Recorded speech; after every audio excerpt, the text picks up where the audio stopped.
இன்றே டவுன்லோட் செய்து உங்கள் ஃபேவரட் ஷோக்களை என்ஜாய் பண்ணுங்க. அக்கௌண்டன்ட் மனோகரன் தானே? என்னவா? அவன்தான். அவன் நமக்கு துரோகம் பண்ணிருக்கான்டா. புரியல. கூட இருந்து குழி பறிச்சிட்டான். போடு பாவி. என்ன சொல்ல வர? டைரக்டா பாயிண்ட்க்கு வா. அண்ணன் கிட்ட டாக்குமெண்ட்ல அவரை ஏமாத்தி கையெழுத்து வாங்கி அவன் தண்டா விஜய் கிட்ட கொடுத்திருக்கான். நம்ம கூடவே இருந்து நம்ம சாப்பாட்டையே சாப்பிட்டு எவ்வளவு பெரிய துரோகம் பண்ணிருக்கான் பாத்தியா? நாம அவனை எவ்வளவு நம்பணும். நம்ம வீட்டுக்குள்ள அவனை சொந்த ஆள் மாதிரி தானே நடமாட விட்டோம்.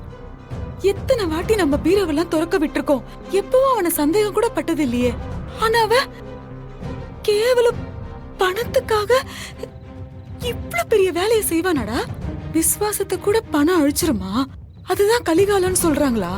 ஏன் பாரா, அப்போ இந்த காலத்துல மனுஷங்க யாருக்கிட்டையும் அன்பு, பாசம், நம்பிக்கை, விசுவாசம்னு எதையுமே எதிர்பார்க்க முடியாதுல்ல? நீ வேற விடு. அத பத்தி பேசி இப்ப என்ன ஆக போகுது? வேஷத்தையே கூட வச்சிருக்கோம்.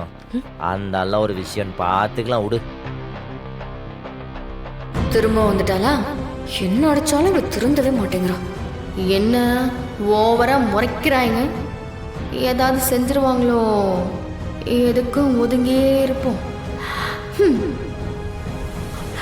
போயும் போயும் இவ பணம் கொடுத்தான்னு சொல்லிட்டு இத்தனை வருஷம் மாமா செஞ்சதெல்லாம் மறந்துட்டு பணத்துக்காக போய் இப்படி பண்ணிருக்காரு. எனக்கு என்ன சொல்றதுன்னே தெரியல. வருத்தமா இருக்கு. இப்படியான ஆளுங்க கூட தான் அவ்வளோ நாள் வேலை செஞ்சோமான்னு நினைக்கும் போது அசிங்கமா இருக்கு. அந்த விஜய் மாதிரி ஒருத்தி யார் மனசை வேணாலும் கெடுப்பா. எல்லாத்துக்கும் ஒரு முடிவு கட்டணும். சீக்கிரம் முடிவு கட்டுங்க.